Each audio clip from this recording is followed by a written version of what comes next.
wisdom and love. Boldness to say what should be said, the wisdom to know when and how, and the love of God to justify sin. Today we're going to talk about the signs of the times,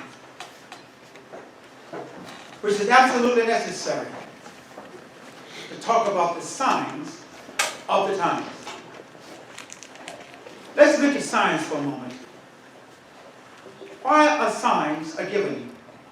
Signs are given as warning. That's what they do. Signs,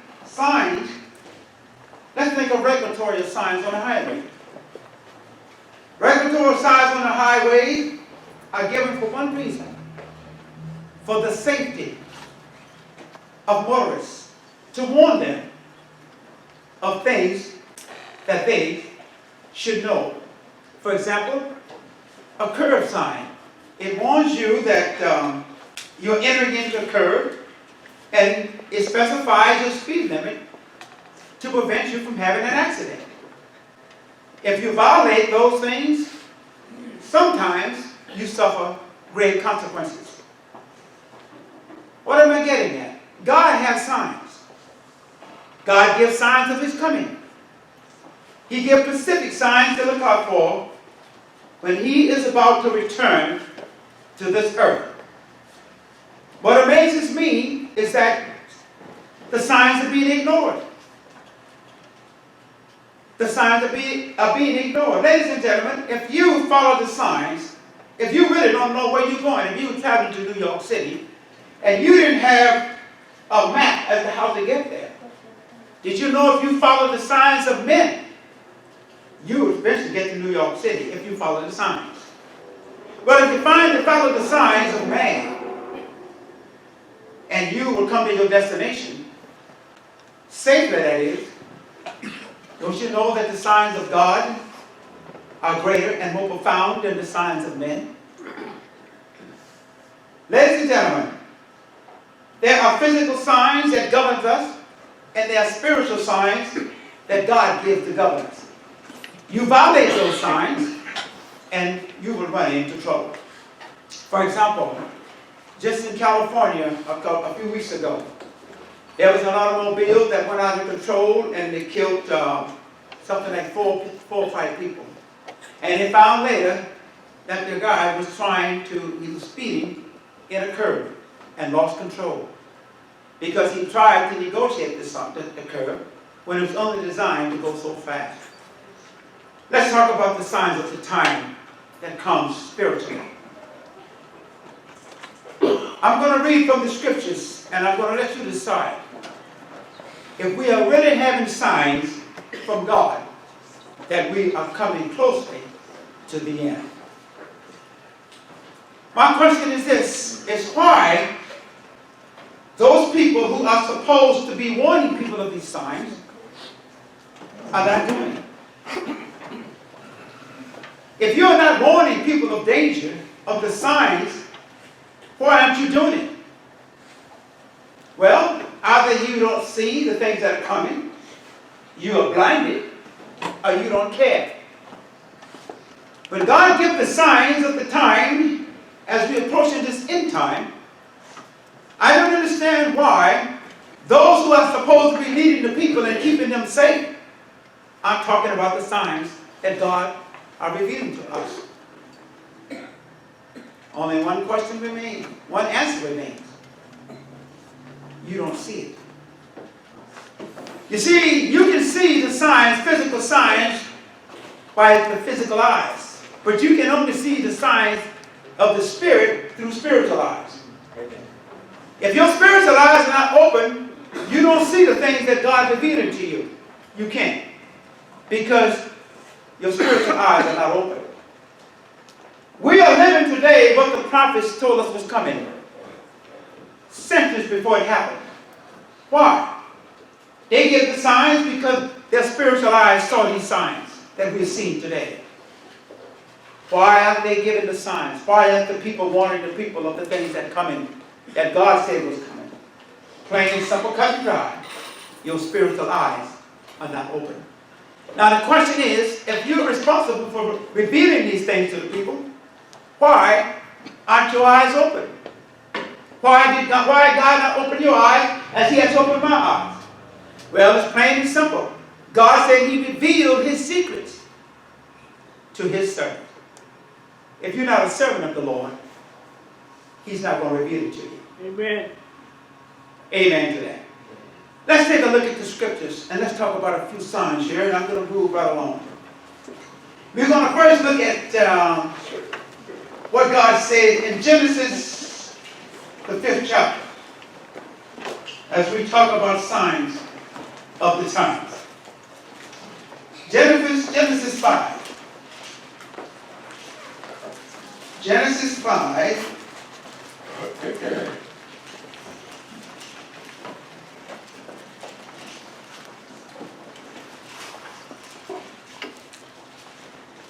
Let's see, where are we here? I have a new Bible, so give me a moment. Okay, Genesis 5,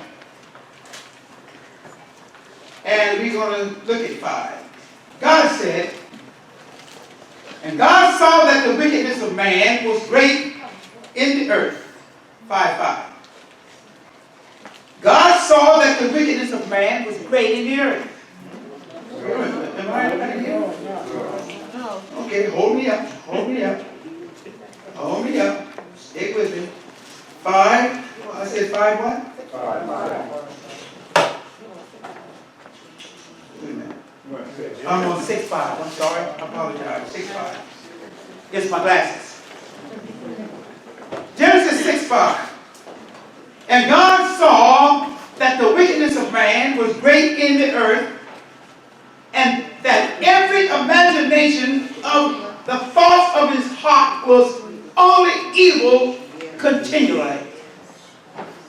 Ladies and gentlemen, God says, when God looked at man, He looked at the earth and He said that every imagination of man's heart was evil continually.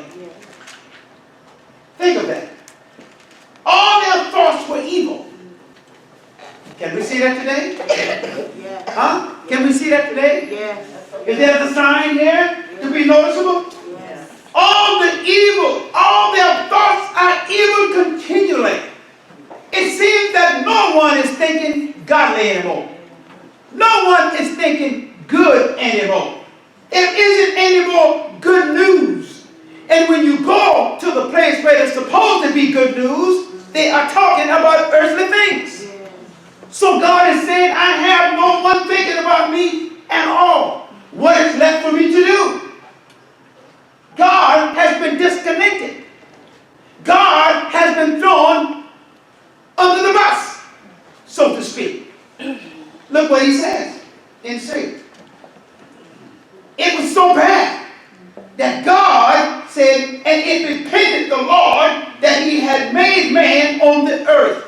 Ladies and gentlemen, when things get so bad that God repented for making them, it's bad. It's bad. Now listen to me carefully. And it grieved Him at His heart. Now, ladies and gentlemen, when God becomes grieved, oh, something will happen. Let's go a step further here and see what God says in a couple of more books here. Let's turn now. Let's go quickly to excuse me. We're going to look at what Jesus said, Matthew 24. We're talking about the signs of the times. Matthew 24. Now, you know, in 24:1, they asked Jesus a question. 24:1. Let me see if this new Bible here is, I got to learn it. They asked Jesus a question, the disciples asked Jesus a question, and they said these words. Jesus went and He was out on the temple, the part of the temple, and His disciple came to Him to show Him the building of the temple. And Jesus said unto them, see ye not all these things? Verily I say unto you, there should not be one here left, one stone left upon another, that shall not be thrown down. And as they sat upon the Mount of Olives, the disciples came unto him privately, saying, Tell us, when shall these things be? And what shall be the sign of thy coming and of the end of the world? Jesus answered and said unto them, Take heed that no man do what? Deceive you. For many shall come in my name, saying that I am Christ, and deceive many. Let's go to 7. He said, The nations shall be wars, and you should hear of wars. Rumors shall hear of wars and rumors of wars. See that you be not troubled, for all these things must come to pass, but the end is not yet. Brother, it's going to get bad. For nations shall rise against nations, and kingdom against kingdom, and there shall be famines and pestilence and earthquakes in all kinds of places. Do we have them today? Let's go quickly now, because time is passing. I don't have much time. Let's look at another sign of the end time. Let's look at Acts, the 2nd chapter and the 17th verse. We'll start there. Acts 2:17. And it shall come to pass, it shall come to pass, in the last days. What kind of days? The last days, says God, I will pour out of my spirit upon all flesh, and your sons and your daughters shall prophesy. Ladies and gentlemen, that's why you see all these young people on YouTube who God given some who have hell experiences. God promised that he was going to do that. That these people will have this experience to come through the world to let them know that the time is drawing nigh. That the time is near. And he said he was going to do it, and he is doing it. Let's go a step further here. And he said, Upon all flesh, I will pour out my spirit upon all flesh. And your sons and your daughters shall prophesy. And your young men shall dream dreams, see visions. And your old men shall dream dreams. I wish I had time to explain all that. And on my servants and on my handmaid I will pour out in those days of my spirit, and they shall prophesy. Now, the only thing that needs to be mentioned here, people have this concept that every time God prophesies, he prophesies something that is good. That is not true. That is not true. Most of the time when God prophesies, he's rebuking, not exalting. All right? Let's go on for another little right here. And he said, And I will show wonders in heaven and signs in the earth beneath. Blood. Are there a lot of blood being shed? Yes. And fire. Look at the fires, ladies and gentlemen. Look at the fires. Well, you know, they'll say, man will say these words. Well, it's because of the drought. But who controls the rain? Huh? But they'll say, well, somebody set the fire. Who controls man? You see, you cannot separate anything that is natural from God. When man comes to the realization that God is calling the shot, then he's going to find out his place with nature. And I want to tell you this, there is no such thing as Mother Nature. That's a man-made word to keep you in darkness, to keep you from realizing what God is doing. There is no such thing as Mother Nature. It is God's nature. If there's a mother, where's the father? You can't have a mother without a father. If they talk about Mother Nature, they have to talk about Father Nature. And that nature is God. All right, look what he said. There'll be fire and vapors of smoke. Look what's happening in Tennessee.